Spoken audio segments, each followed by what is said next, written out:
You don't start cutting insurances until you're at the level of providers that you want to have.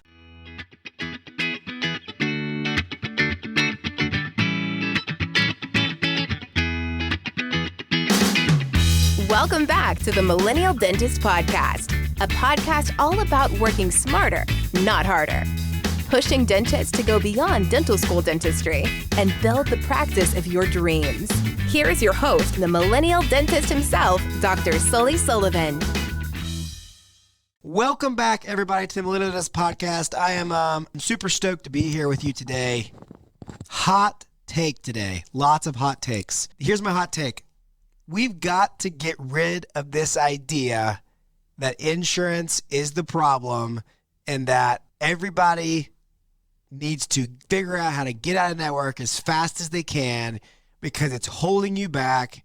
And I think, frankly speaking, dropping all insurances is some of the worst advice that we could give to the majority of docs out there. Super pumped about it today. It'll be a fun conversation to have. Remember, just so you know, you should come check us out at 3 Dentists this year. If you haven't already. I mean, if you like this podcast, like, why wouldn't you want to hang out with us in person? Mastermind is essentially full for 2024.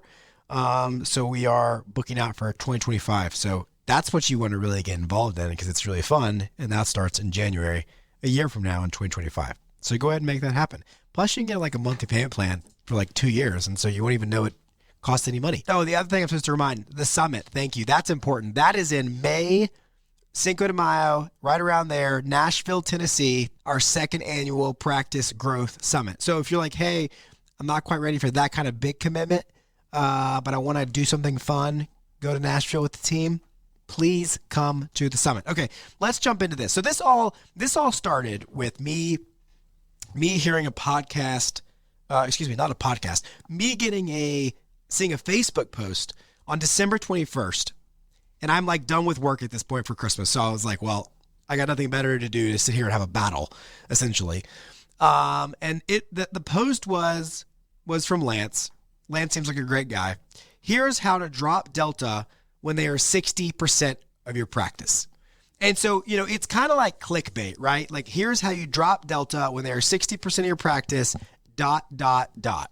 So then I started to read, okay? So then I'm like, okay, well, let's kind of see what this is all about. Let's see if this is, if this is good advice. So Lance says, hey, this is what I did, but works for you. I appreciate that part. I'm now 1 year out of network and happier. They were 60% of my patient base. Now, what I want to point out is I think that's a great comment because what he really states in the first thing is I'm 1 year out of network and I'm happier. So for him, it's the right call because on some level, there needs to be a happiness part of this that's important. But I'm going to look at this not only from a happiness standpoint, but also from a strategic standpoint and a growth standpoint. And that at the end of the day, money doesn't buy a lot of things. It doesn't buy happiness, but it does buy a lot of stuff. And so I want to do something, and I'm willing to get over some level of unhappiness if it helps grow my business and provide some layer of income. So he says, I've been considering it for a few years, but drug my feet because I was Premier only. The final straw was when I wanted to bring in an associate and was told they would need to be dealt a PPO. So he said, step one is establish a practice where patients want to be your patient. Be nice, have a nice facility, have a nice staff, aka team, show you care. It takes a year or two to do this and probably will have much higher loss if you don't have an established patient base. So first and foremost, I will say, I'm going to kind of go pro con, what I agree with, what I don't agree with, and then we'll sum this up in some parts, I guess, of my general thoughts on everything. I think there's a lot of valid points in there. When you want to go out of network and you want to say, hey, I want you to keep coming to me despite the fact that you have free money somewhere else or more free money somewhere else based off the discounted rates and stuff like that. That's obviously important and some level of a no-brainer. The reality, though, is that where I'm going to disagree with this is that works for a percentage of your existing patient base. What that doesn't work for is any patient base that's not yet to you. Meaning you don't get to learn to like me or like my facility or like my people if I never get the at-bat for that to happen. So at-bats is something we'll talk about why I believe that being in network with dental insurance for most people is important. Step 2, be prepared to see a decrease in collections. I was mentally prepared to lose 50% of Delta patients and a 35% reduction in collections. I think that's good advice in that being prepared to that. But again, I don't love any sort of decision that's going to drop or reduce my collections by 35%. And I also don't think it has to be that way. I think if you do it strategically, and you've got the right setup, in theory, you can drop insurances at the appropriate time by not losing that stuff. So we'll talk about that as well. You drop the shittier, smaller plans first. You build a cushion of fee-for-service and better network plans. Some people do membership plans, yada, yada, yada. That's fine. Get to a point 6 months before, and then, and we're saturated, working like a dog. Also had a bad hygiene. I knew I needed to fire, wasn't going to replace. So I stopped accepting new Delta patients that called. Again, I definitely don't like the idea of stopping any new patients that come. Again, like, new patients are the lifeblood to practice growth and me being successful. So I don't like the idea of not seeing new patients. That's like rule number one is new patient blocks. And then this might be step one, but you get tired of it. All the mandated stuff, blah, blah, blah, blah. I don't know.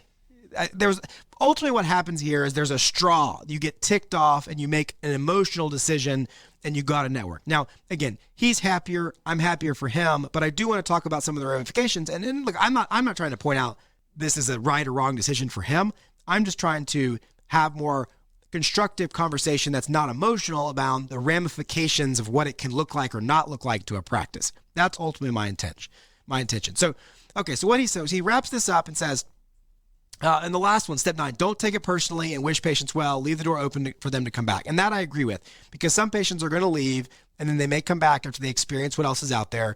And you can't take it personally that you've been more loyal to these people because they took your insurance. So I agree with that on that standpoint. Now, he wraps this up and says, we lost about 30% of the Delta patients, but have been seeing quite a few come back after one appointment elsewhere. We went down about 20% collections for the first 3 months, but only down 4% for the year, and much less hectic and headaches. I also cut 2 hygiene days. Write-offs from the year went significantly down, obviously 270,000 to 60,000. And I was afraid of having patients pay up front would be a huge deterrent, but it wasn't. Balance billing and trying to get Delta check on out of network is a nightmare, and I would discourage that path, even though I knew we want to make it easy on patients and their finances. So a couple things here. One, what I don't like is we're praising how great this is, yet we were down 4% for the year.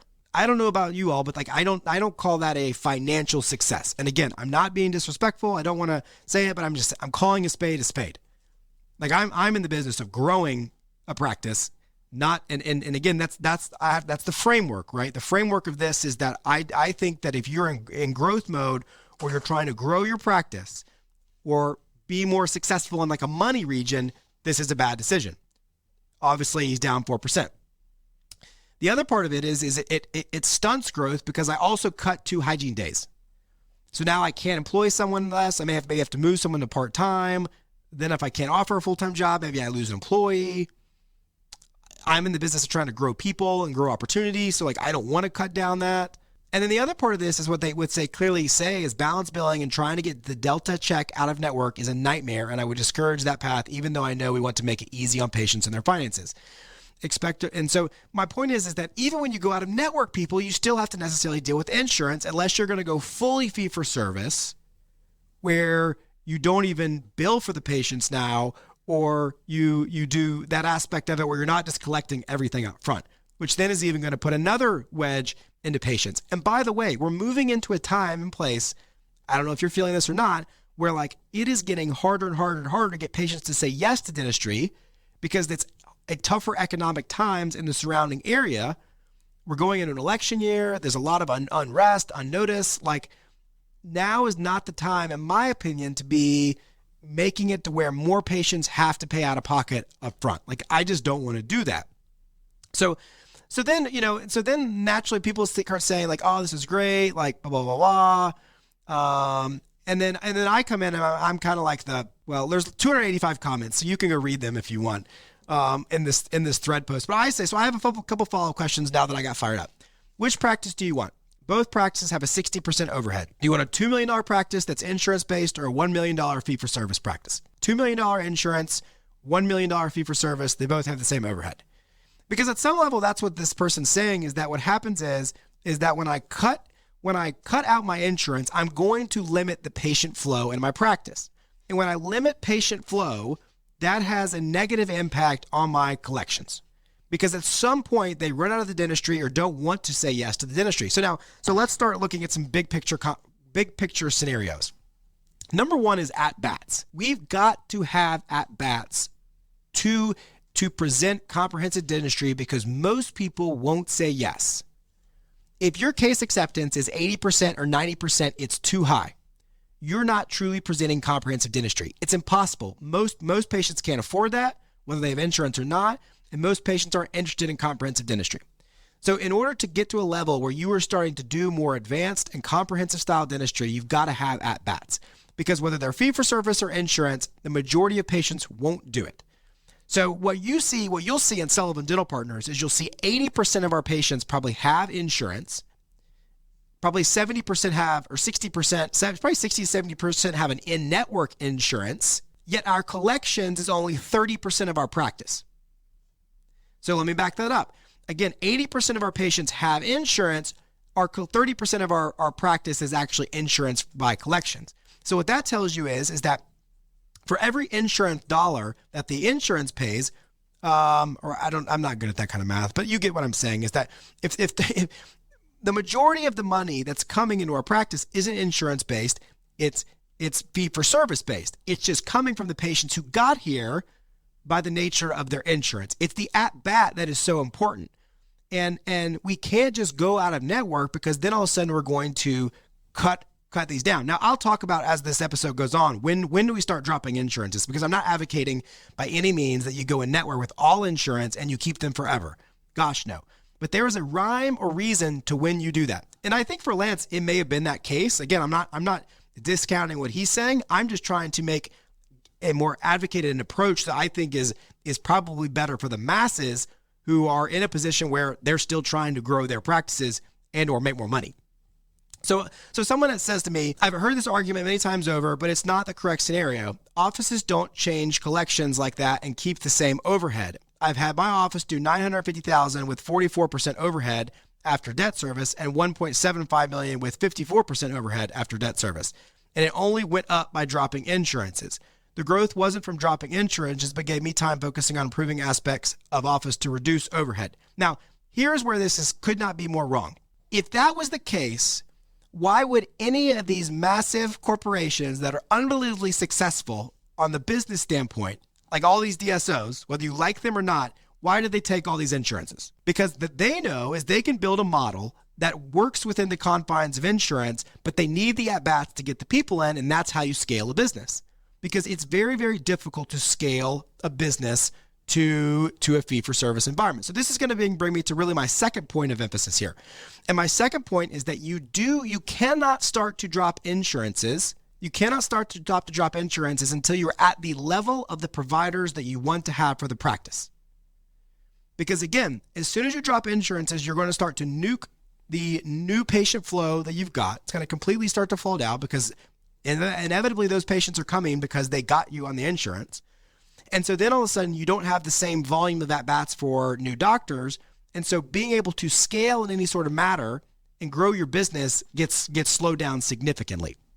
So I'm a huge advocate that my general verbiage is that you don't start dropping insurance until you're at the level of the providers that you want to be. And so I said, well, my practice is an outlier then because it's not, but hear me out. I said, team overhead is the biggest practice expense.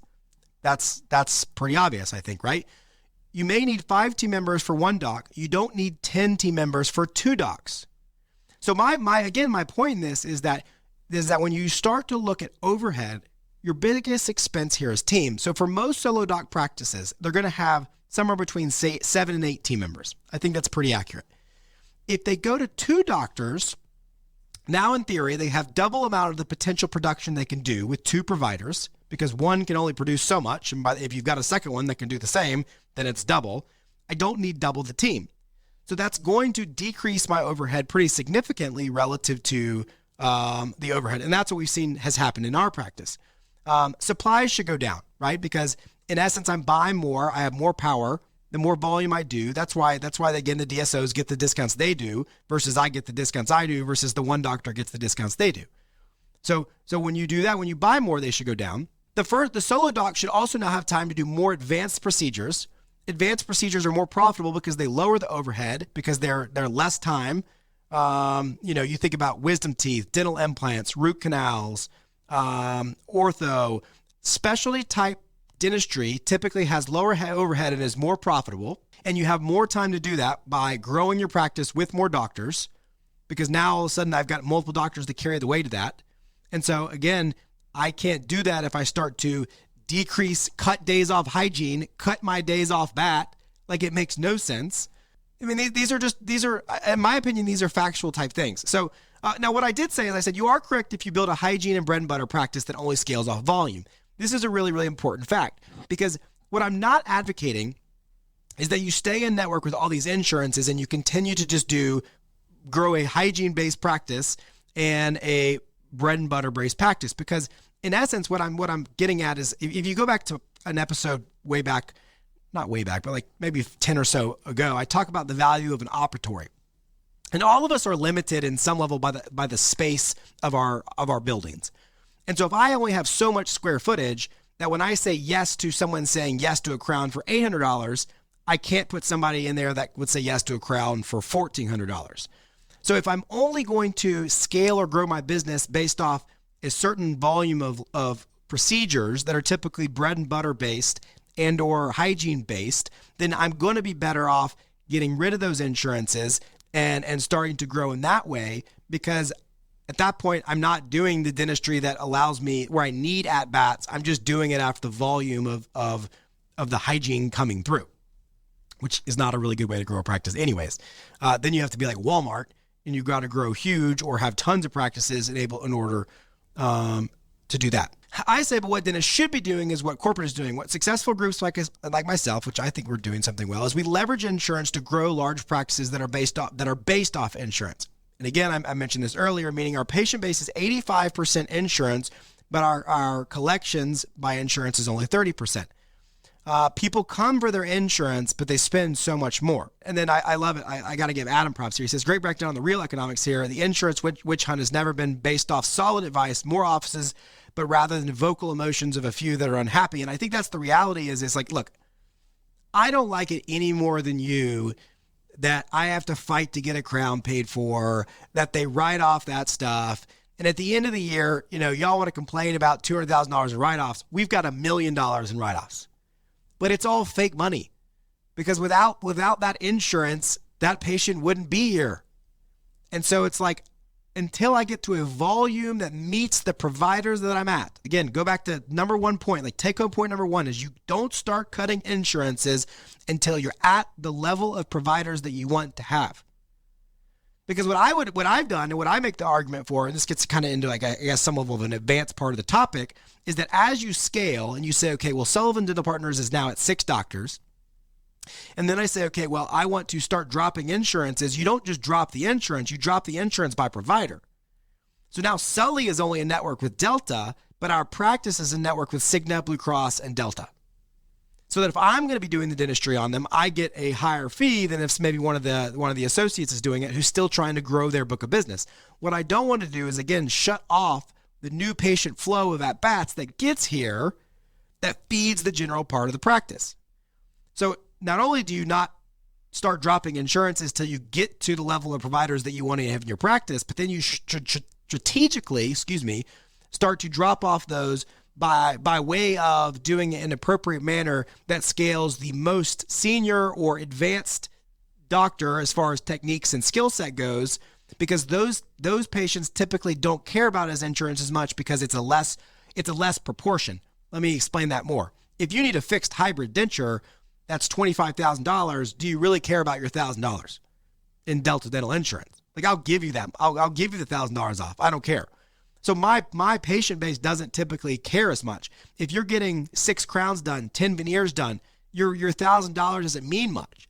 If you're living in a bread and butter, like, I don't present a lot of dentistry, I don't know how to close a lot of dentistry, I struggle to close more than $2,000-$3,000 at a time, where insurance is paying for 50 to 60 or 70% of the total cost of treatment, then yes, you should be worried, and that would be a challenge.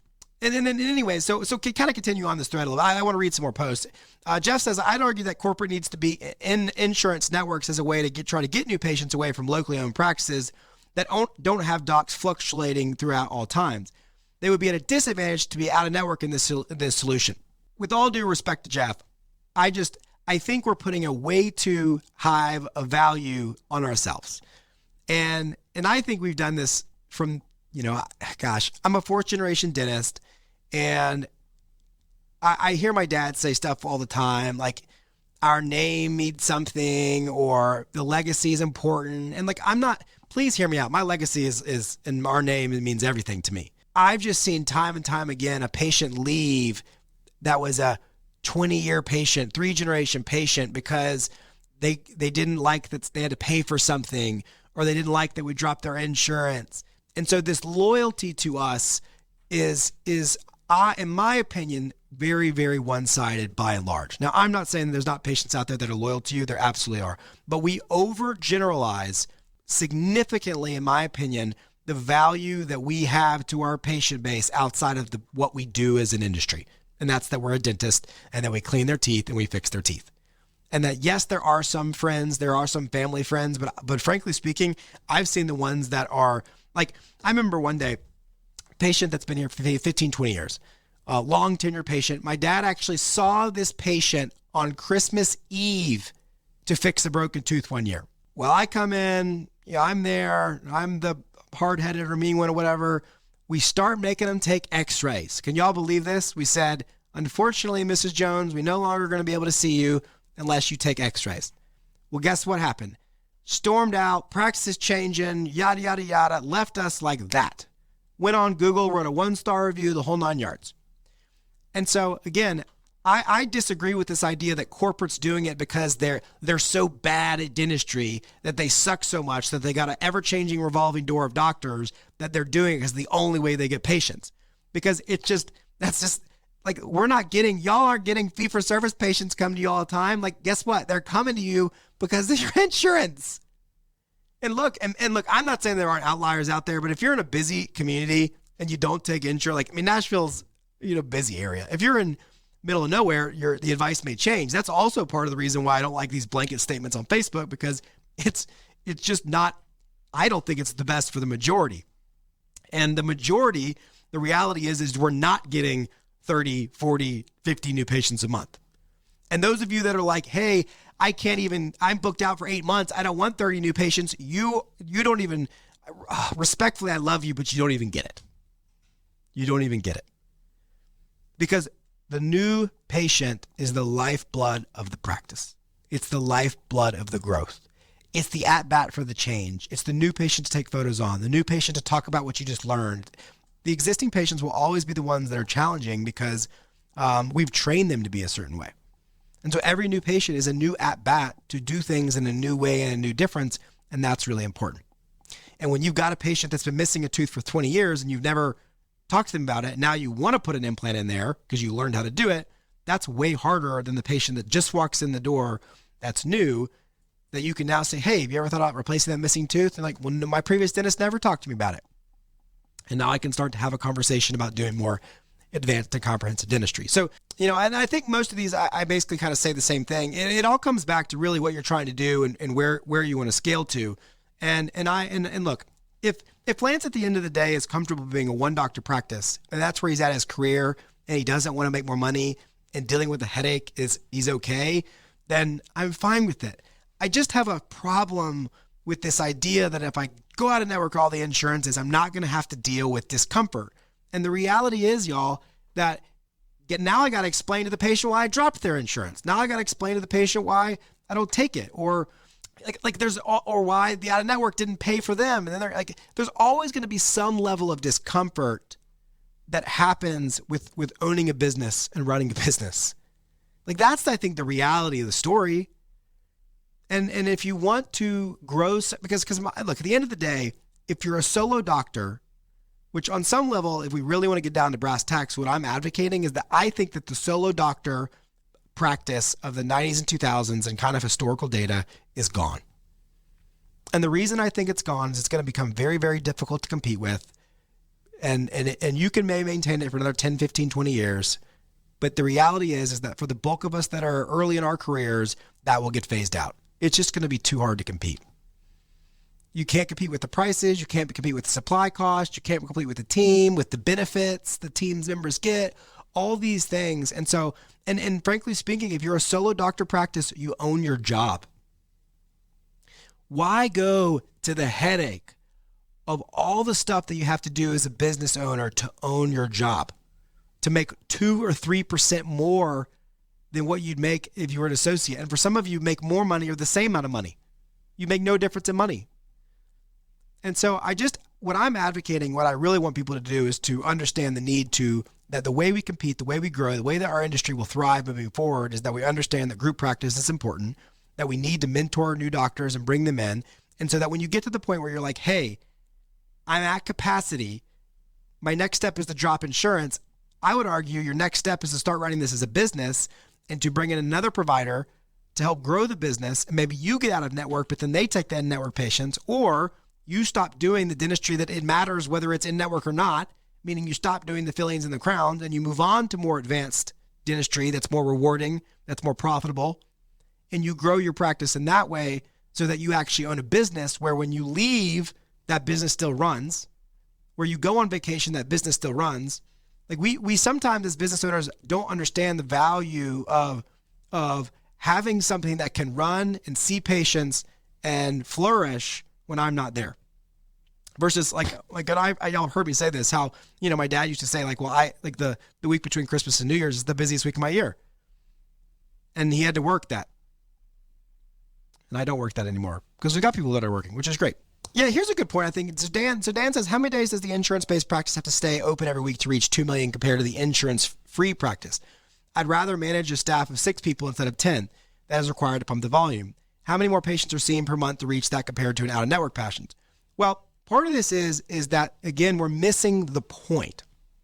If we're comparing bread and butter dentistry and we're comparing crown to crown fee, hygiene check to hygiene fee, then you're correct.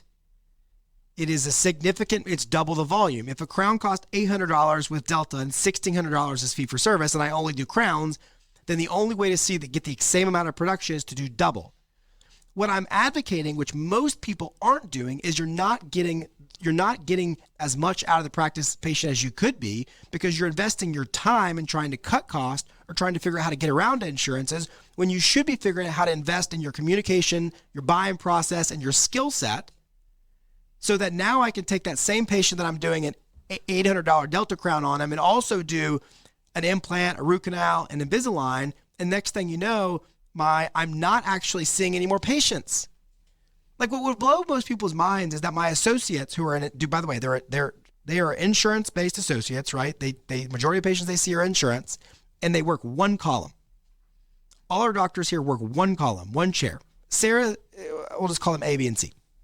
Associate A has been here 6 months. She averages $60,000 a month. Associate B, 1 year, $75,000 a month. Associate C, 3 years, $75,000 to $80,000 a month. Periodontist been here 6 months, $100,000 a month. So what I'm getting at is that most people don't even average those numbers in a non-insurance based practice. And so yes, if you're going to limit yourself to doing that type of dentistry, then yeah, absolutely. It is, but the message that people have got to hear is you're missing the boat on how to grow your practice. You don't grow your practice. You can grow your practice at some point by raising your fees, but that is an efficiency part of the process. You really don't do that until you've grown to the level of scale that you want to be at and are comfortable being at. Meaning, I get that most doctors don't want to be a 6-doctor practice like mine, but I think a 2-doctor practice is a great sweet spot. 3 doctors pretty sweet too. And so then once you're at that point, once you've scaled to that level, then you can start to figure out what is the best way to become more efficient with the way that you handle. And at that point, raising fees by cutting insurance may make some level of sense. Oh, this was good. I like this. This will be my last thought and then we'll wrap up because I want to keep them shorter. But I could kind of go on and on about this. And I hope this generates some follow-up conversation. Okay, Sonny says, Sully, are you at capacity at $2 million? And I was just using like a $2 million example practice. I said, one, I've been the $2 million insurance based and I hated my life. I've now grown the fee-for-service practice, only have like 1,300 patients and I'm at 1.5 million, but I'm loving it. I do the dentistry I enjoy. The problem is it's me-centric. Take home about the same. For fee-for-service, I also compensate my staff highly. They just got a bonus of $560 a month on top of top-tier pay, but it makes my life easier. So who knows? Overall payroll costs are about 28% before someone jumps at me. I'm fine with it. My wife's office, I personally believe, is easier to scale with insurance, and we want to add an associate full-time there. So a couple things here. Well, the first question is, I've been at $2 million insurance, practice. Are you at capacity at that point? And my joke is I'm never at capacity. I'm never at capacity. That's my mindset, because I said I'm never at capacity. I'll always add providers. So every time that I run into a capacity issue, that's just another, hey, you just need more providers, is my thought. And then if you think about it, not only is there like the overhead and like yearly cost standpoint, but there's also like the sell aspect of this. Like an $8 million insurance practice is worth more than a $2 million fee-for-service practice. Like there's just like the numbers are what the numbers are. And I think the really important point that he makes is that now it's me-centric. And what I like to call this is being the hero of your practice. And I've talked a lot about this over the last couple of episodes, I feel like, but I'm trying to hammer this point home because I think a lot of people need to hear it, because we're just at a day and age where we really value this super GP, or I can do all of the weight on my shoulders. And the challenge there is you're the hero of the practice, and it's fully based off what you can do as a practice. So I said, here's what we do. We take insurance. I work 1 to 2 days a week clinically, and the other 2 I do, and I basically do 2 or 3 procedures. I drop my kid off, I pick him up from school. More of my income every day is made from owning a business than my hands doing it.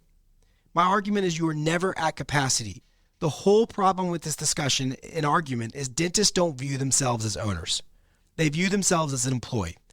And this argument is dead on my end of things if you look at it from an employee's perspective.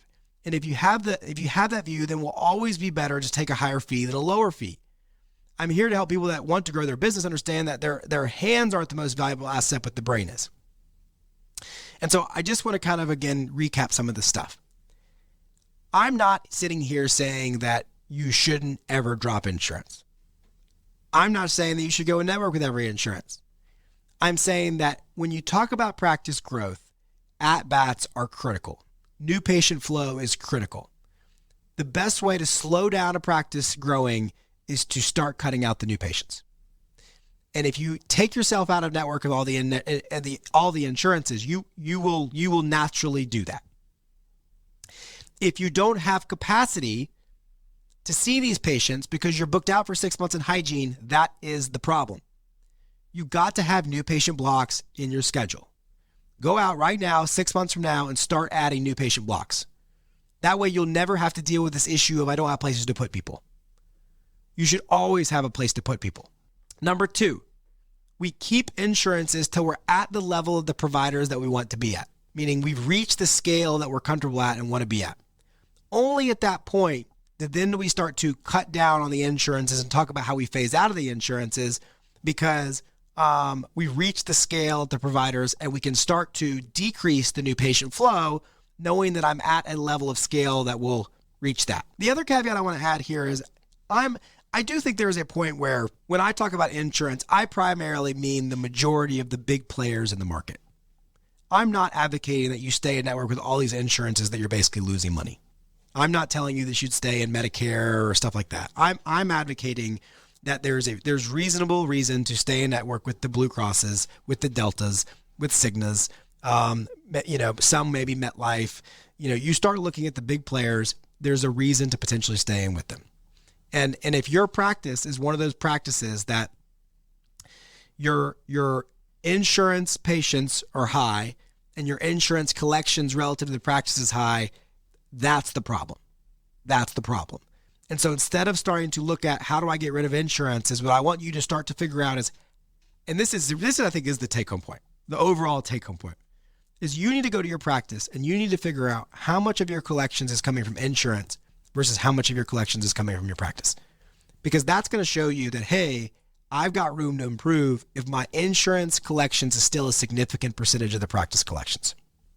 Because we've got to get to the point where that portion is still is a low enough number that you start to understand and realize that it's the at-bat that's worth the money, not the insurance themselves. I hope you enjoy this episode. Honestly, I just think it's a lot. It's a lot to take in. It's difficult to articulate this in a way that I want it to sometimes. I hope it landed the way that it was supposed to. If anything, I hope it generates conversation. I hope you listen to this and maybe have a follow-up question, want to talk about it. Please message me on Instagram at Millennial Dentist, or shoot me an email at millennialdentist@gmail.com. But I would love to talk more about it because I think it's important. And again, I'm not here to pick on people. I'm not here to do anything but to challenge just the way of thinking and to hopefully help you grow your practice. That's what I want to do. And I hope you enjoy the rest of your day, wherever that may be. Work smarter, not harder. We'll see you next time. Thank you for listening to The Millennial Dentist. Visit us online at millennialdentist.com.